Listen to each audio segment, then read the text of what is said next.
Welcome to Holistic Kid Show. My name is Zane. And my name's Abdullah. We're the Holistic Kids here to educate and empower us kids from the inside out. Because us kids are facing a crisis. Us kids are getting sicker and sicker, and not just sicker, but also bigger. Childhood obesity is on the rise as obesity rates have doubled in more than 70 countries since 1980 and tripled in children. 70% of obese children have at least one heart problem risk factor, and 39% have two or more risk factors. And what's crazier is that one in every six kids have type 2 diabetes. If we don't stop what is going on now, this will be the first generation of kids to not outlive their parents. That's a problem. We are honored. We are honored to have with us one of our heroes, Mr. Reed Davis, the founder of Functional Diagnostic Nutrition, to help us shed light and address this issue. Mr. Reed Davis, or the Board Certified Holistic Health Practitioner (HHP) and Certified Nutritional Therapist (CNT), is an expert in functional lab testing and has holistic lifestyle medicine. He is the founder of the Functional Diagnostic Nutrition (FDN) and the FDN Certification Course with over 3,000 graduates in 50 countries. Mr. Reed served as the health director at a wellness center in Southern California for over 10 years, and with over 10,000 clients, is known as one of the most experienced clinicians in the world. Mr. Reed serves on the advisory board of the American Natural Wellness Coaches Board and American Association of Natural Wellness Coaches. He lives in the U.S. and when not teaching the FDN certification course and helping his graduates build their private practices, he is usually found gardening or riding motorcycles. So cool. Excellent job. Yeah, it's pretty cool. Thank you for joining us today. We would love to hear your story. Well, I'll be very happy to tell you about it. And I'm so proud of you guys for getting into this work when you're so young. You know, I did lots of other things when I was young, and I didn't get into this so-called health space until I was well in my 40s. Now, prior to that, I was in environmental law, so I was saving the planet. The air, the water, the birds, the trees, the bees, just saving everything. And when I got older, I started wondering, you know, when I saw these birds dying and the water getting polluted and things like that, I wondered, well, what is it doing to people? What's it doing to us? You know, and, you know, I've raised 4 kids, so, you know, family, it's really, really important that we learn. And so I started learning new things. And I went to work in a wellness center, a place where people come when they want some alternative health care. And this really surprised me. You kids probably know about it. The people go to what's considered conventional medicine, and sometimes they don't get better. They get told nothing's wrong with them, or, you know, here's some pills, but they don't really get to work on the real underlying cause or problem, which we generally call lifestyle. And so I became an expert in lifestyle medicine. I ran thousands of lab tests on thousands of people, and I uncovered some patterns. I recognized some pieces of the puzzle that needed to be figured out, no matter what your health problem is. And so I learned to work with, I'll give you the words: hormones, the immune system, digestion, detoxification, energy production, and of course the nervous system, the messages that run your whole body. And so I learned to test. I'm an expert in functional lab work. And then, of course, I'm not a doctor, so I don't write prescriptions. No prescriptions for me. Now, sometimes you might need them, and doctors know when you need them, and you want to listen to your doctor if he says you need them. But if you don't need them, what do you need? You need to eat right. You need to go to bed on time and get a good night's sleep. You need to exercise. You need to reduce stress. Have you ever heard that word before, stress? Yeah, we've Yes, heard it a lot. Does your mom stress you out, or do you stress your mom out? I think, Both ways? yeah. Okay. Works both ways, right? And then, of course, supplementation. So that spells DRESS, dress. Dress for health success. Diet, rest, exercise, stress reduction, supplement. So again, my story is that I became an expert working in a wellness center, running thousands of labs on thousands of people, and I came up with some patterns, things to look for, things to pay attention to inside your body, and then the natural solutions, what everybody could do, starting from the time they're young until the time they're very, very old, like me. And so, just to complete the story, I now teach a course in that. I have thousands of students. We're in 50 countries, and it's really quite a community of health and wellness practitioners. We're called health coaches, but we're pretty high up there in terms of the science behind it all. That's amazing. We have some questions for you. So, first of all, why are children so overweight and obese today than ever before?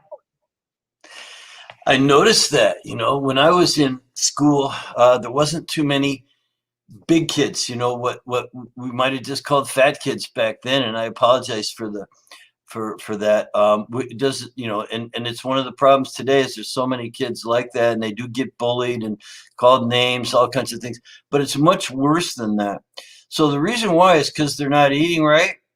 And some of it's genetics, like, depending on who your parents were, but people aren't eating right, and they're also not exercising enough. And so they get problems with blood sugar and insulin resistance and all these sorts of things. And it's really not a good thing. It's a very unhealthy condition or state that we're finding these kids in. But mostly it's from diet and from lack of exercise. Those would be two primary things. You could call the rest of it important too, the rest and the stress reduction and the rest of the lifestyle as well. Does that make sense? Yeah, it Yes. does. It makes a lot of sense. So, now let's start with the basics. Can we define obesity? It's being overweight. It's having way too much fat on your body. And it's a dangerous condition, as I said. One of the things that happens to people is they get all this fat, and they start to not to be able to process sugar very well in their bodies. They get insulin resistance, and it can lead to all kinds of other health problems. You can get sick, and you can even die from it. So it's something we definitely want to avoid. So And it's all lifestyle based. Yeah. Yes. Now, you said that you can die from it, but so that kind of explains. But is there any other problems with being overweight and obese? Because kids today don't seem to even care. Well, it's too bad, because they get tired easily. They're gonna start avoiding going outside and playing with the other kids. And doing anything, even just working around the house, doing your chores. It becomes hard to do them when you're obese. You don't feel like doing them. These same kids are having breathing problems, and they miss class time. They're out of school. They're going to see their doctor. And I mentioned already feeling self-conscious and embarrassed about their appearance.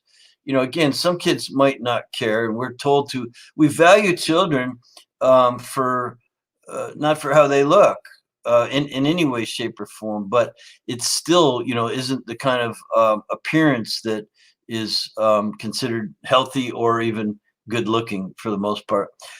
These kids have anxiety, they have depression, it's considered low self-esteem kind of things.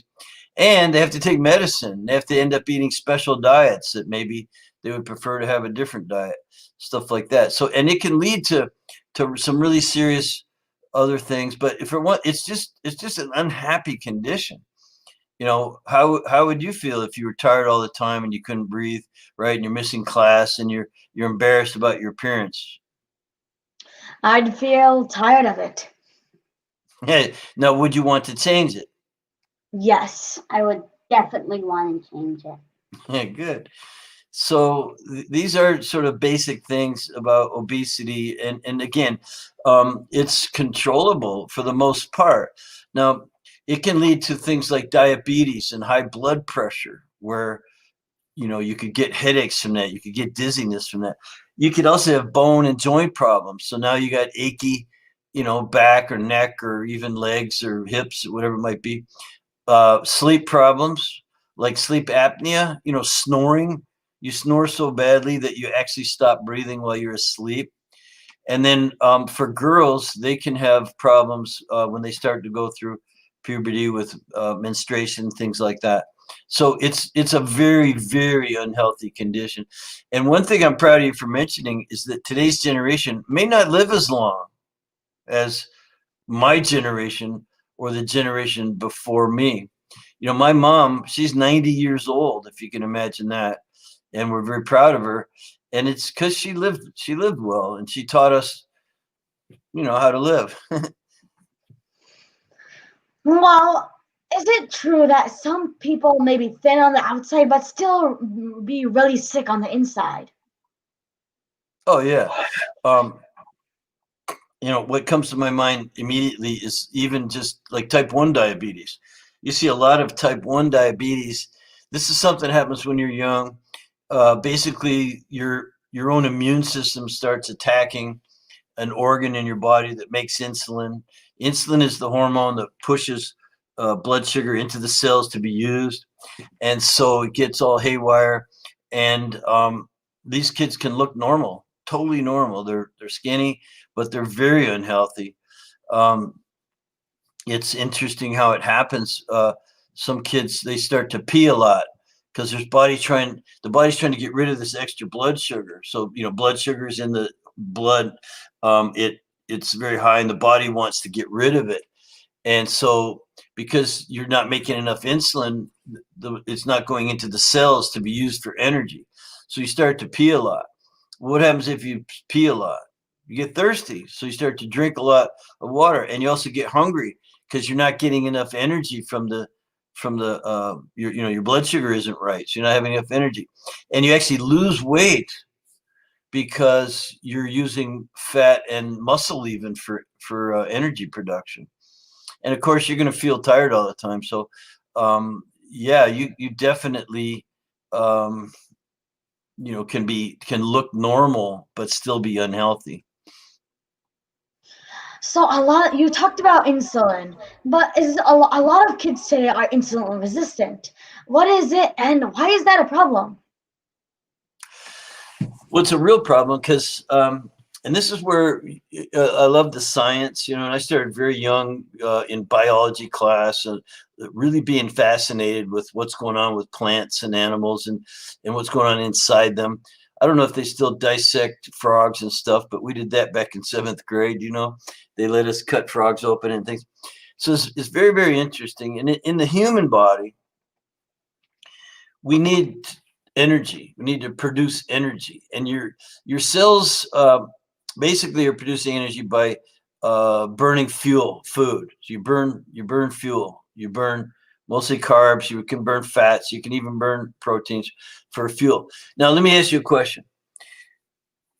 Do cells in your body, little tiny cells, do they have to be taught what their job is, or do they automatically know what their job is?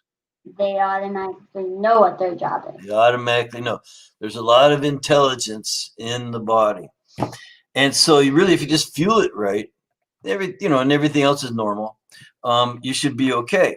And part of that fueling and the burning of energy is that it requires insulin. It's made in a little organ down here in your guts. It's called the pancreas. It makes insulin, and that pushes the blood sugar from eating. You get some sugar into your blood sugar, and it pushes that into the cells so the cells can burn it for energy. And the cells don't have to be taught what their job is. They know if they're a brain cell or muscle cell or whatever kind of cell they are. And your body should be functioning pretty well, all things being equal. Well, what happens if you eat too much sugary stuff? You start making more insulin and more insulin. And then the cells, they start to get resistant. It's like, whoa, hey, too much. You're giving me too much insulin, trying to push too much blood sugar into the cells to be used for energy. And so they get resistant to it. Well, then what happens? Well, your body starts making more insulin until it just can't make anymore. You can only make so much. And you get into a situation where now you're not burning that fuel. You're not burning that. And what does your body do with that extra energy or extra fuel? Turns it into fat. Yeah. Yeah. Oh. Turns it into fat. It's like, well, it's got to do something with it. Maybe we talked about, maybe you could pee some of it out, but you're going to turn it into fat. And that basically is from overeating, not exercising enough. You make all this fat. Insulin helps you make fat, turns it into blood fats, and you collect it. And now you're a fat guy. Not making fun. I'm just saying that's the deal. So how can you tell if you're insulin resistant? Well, there's not one, sign or symptom of insulin resistance. It's an accumulated thing. It works over a long period of time. You will start packing on some extra weight.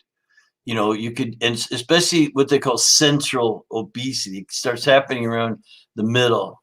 You could have normal arms and legs. You kind of look like an apple, with, we call it an apple-shaped body. Just, you're kind of big in the middle with little arms and legs. Neck, face could be normal, doesn't look extra fat, but you get the central obesity. So I'd say there's not one symptom that we could just say is insulin resistant, but it's an accumulated downward spiral to ill health and packing on the weight. So is there testing that someone can do to determine if their child is or them have insulin resistance? Yeah, some people do notice, especially in cases of like type 1 diabetes, the urinating, always thirsty, and being hungry and being kind of tired. So I think parents should actually, get their kids regular checkups with their doctor, because doctors can do tests. They can do the blood sugar and insulin testing, and there's something called A1C, which is accumulated blood sugar levels over a period of time. It's very, very cool thing.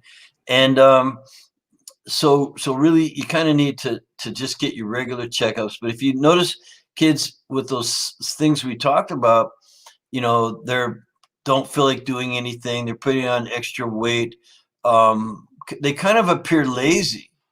No, they're not lazy. They may, but they just don't have the energy to go do anything. It's just so much easier to sit on the couch and play video games or something like that. So that's why I think when we were kids, we weren't allowed to watch TV or anything. We had to go outside and play, for at least 2 hours, if not 3 hours.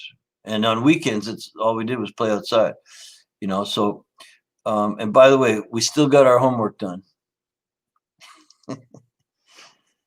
I bet you guys are good at your homework, huh? Yeah. Oh. Yeah, Okay, we go do ahead. homework a lot. At least, yeah. How does what kids eat impact their body and contribute to insulin resistance? Well, food is one of the most critical things. I think that's the name of this show, or something about food. What you eat matters, right? Well, think about this. You're made out of food. How many pounds did you weigh when you were born? 5, 6, 7, 8, 9, maybe something Yeah. like that. How do you think you got to your current weight?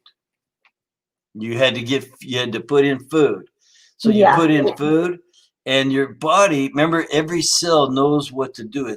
Your body's very, very intelligent, and it turns that food into who you are now. a bigger all your bones, all your cells, tissue, organs, all the systems and things like that.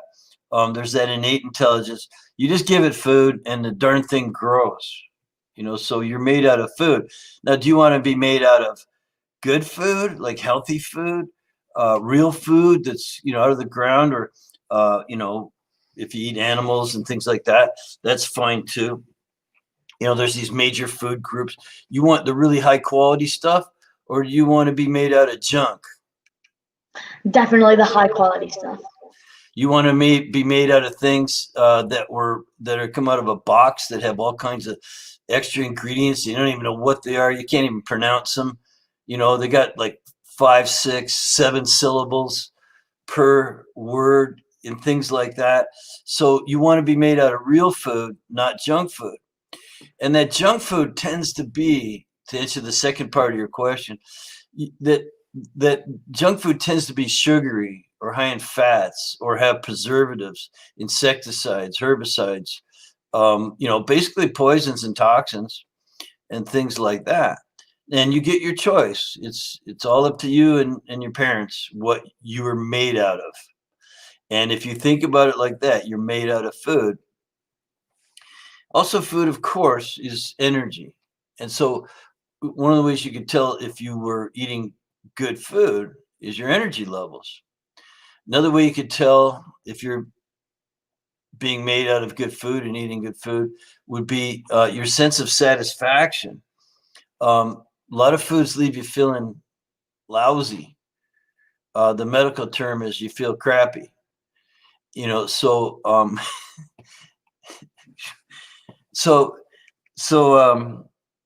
you feel crappy because you're eating poor quality food. The wrong foods for you. You feel the opposite when you eat really good food. If you want to be made out of really good food, you want the energy like we talked about, good solid energy. You can do your homework, you can do your chores outside, rake the leaves, shovel snow, like you're probably doing it in Illinois right now. And you can also play, do sports and things like that. So you've got all this energy to do work or play.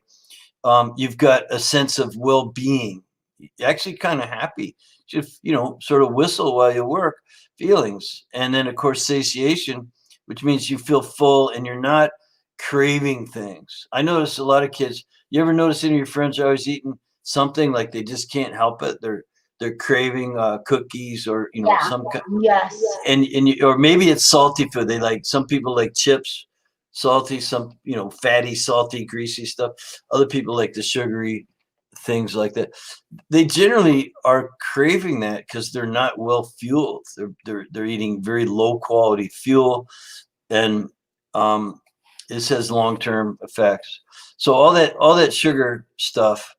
That's where insulin resistance is going to come from. For the most part. You were talking about junk food, but so a lot of kids eat junk food. So what foods should we avoid, and why should we avoid them? So what? Well, we kind of just covered the why, because you're going to get unhealthy and sick and obese and insulin resistance, and it can really affect your health long term. It's very bad for you. So I would say real food, like anything that's natural, that's out of the ground or off a tree, or animal food for those that eat it. A lot of it's very well prepared and used, things like that. So I would say real food versus something out of a bag or a box. Bagged and boxed foods. You know what they say to do? When you go into a grocery store, as soon as you go in the door, turn right or turn left and stay on the outside of the store. Where's all the eggs and dairy and meat and cheese, and where's all the vegetables and fruits and things like that? They're on the outside of the walls. They're not on the shelves. So when you walk down the aisles where the shelves are, that's fine if there's something there you really need to cook with or something like that. But if you're just eating that stuff, like sugary cereal and different things like that, you're probably going to be less healthy in the long run. Can I tell you a quick story? Yes. You can tell us.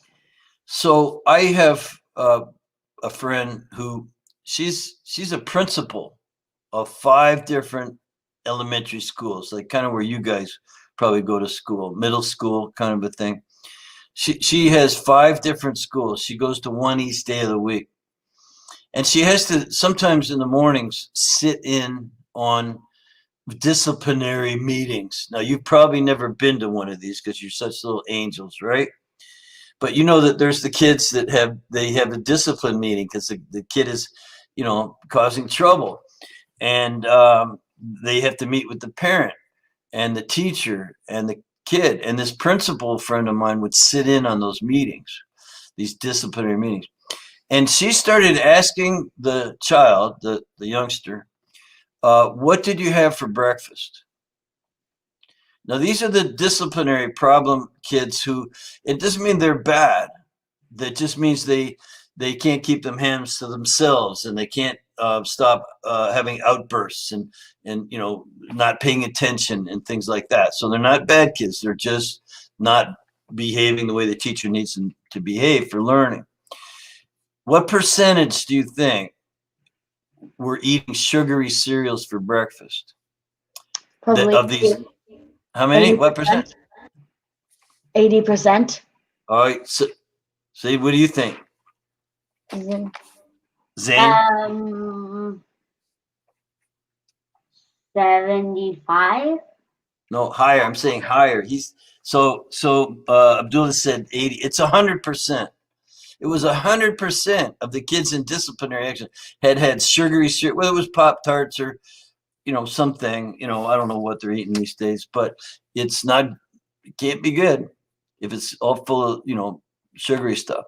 So now I noticed also there's a lot of things on the chat. Your mom said to just ignore that, so I'm ignoring it. But I hope I answered that question okay. You answered it. Are there other lifestyle tips you can give us kids to help optimize our blood sugar balance and lower insulin resistance and even help kids get to an optimal weight? Yeah, sure. Start paying more attention to what I call my dress for health success system. The D is diet, rest, exercise, stress reduction, and supplementation. Start with the diet. I mean, right out of the gate, you got to eat protein, fat, and carbohydrates. These are called the macro large nutrients. Now, there's micronutrients, which are the vitamins and minerals and essential fatty acids, the antioxidants and trace elements and things like that. So there's the vitamins and minerals, we call those micronutrients. But the macronutrients are there's only 3: protein, fat, and carbohydrates. So those ratios need to be right, and they're different. I'll bet you that you two brothers, Abdullah and Zane, I bet you that yours could actually be a little bit different. One of you might need a little bit more fat and protein than the other. One can tolerate more carbohydrates than the other. You feel me on that? So, like Zane, maybe you're the vegetable guy. You are always cleaning up those vegetables, because they fuel you, right? You feel better after you eat lots of vegetables. They're fueling. Remember, cells burn these macronutrients for fuel, and then that cell's able to do its job really well. You produce energy really well. And if that cell produces energy really well, then that cell's going to do its job better. And you'll be healthier, obviously, right? So that can come from just changing your macronutrient ratios. More protein and fat is often a very good thing to add in because you remember it's those carbohydrates, especially the real poor quality, sugary type carbs, too much bread and things like that, that's going to raise your blood sugar, cause insulin resistance. So I would start every person off with the right diet, with the right amount of protein, fat, and carbohydrates. Definitely. Definitely, huh? So which one of you likes meat the most? Who likes the most meat? Do you eat meat? Yes. Yeah, we eat meat. Okay, meat eaters. So who likes it the most? Do you guys kind of fight over it? I think I like it the most. He just Yeah, likes to see, eat seaweed. so Yeah. you're more of a protein type, and you know that when you eat that, most protein comes with a little fat on it. Like if it's meat, you got the fat's right in there. You don't have to worry too much. And then just the right kind of carbohydrates. You get that balance just right, Abdullah, and you're going to have, remember what we talked about? More energy. You're going to have really solid energy. You'll be able to get through to the next pit stop when you fuel up again. You're going to have satiation. You won't be craving things. You'll be able to just go straight through that next one. You'll be totally satisfied. Boy, that was a good meal. You like eating. You look forward to eating. And then the third thing was the sense of well-being. You actually feel pretty happy. You get up every day and the world is your oyster, right? The cup is half full, and you get to do cool things, make it a better place. You are so inspirational. Where can people learn more about you and your work? Well, I have a website, and I have one for my students, and I have one for the public, regular people who are just looking for information and looking for help. That one is FDN Thrive. FDN, like Frank, David, Nancy, Thrive, THRIVE.com. FDNthrive.com is probably where your listeners would go to look for more info on what we do. And I have another one that they'll give you if you wanted to know more about the course, taking my course. Yeah, that's it, FDNthrive.com. That was so empowering. Everyone make sure to follow Mr. Reed on social media. To recap Mr. Reed's key tips. Most kids today are insulin resistant. Insulin is a hormone that helps to regulate our blood sugar. In order for glucose to enter the cell, you need insulin to act like the key to open up the door. But because kids are eating too much processed foods with too much sugar and chemical and living with chronic stress, this leads to a body ignoring the insulin, leading to insulin resistance. This is leading to insulin resistance, and this leading to or prediabetes. This can cause symptoms like being tired, irritable, and acne, weight gain around the belly, and sugar crashes or carb cravings, leading to more inflammation. Our diet and lifestyle is one of the key pieces to help lower inflammation and insulin resistance and manage our weight. Follow the DRESS protocol: diet, rest, exercise, stress reduction, and supplements. And number 2, first, avoid foods. First, diet. Avoid foods that increase inflammation, like limit or eliminate foods.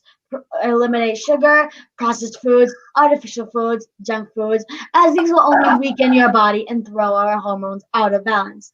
So eat whole foods, unprocessed foods, and real foods. We love eating the rainbow, right, Zen? We love eating the rainbow. And so focus on fats, veggies, and clean protein. So get the balance right for more energy, less cravings, and sense of well-being, and you'll be happier. Remember,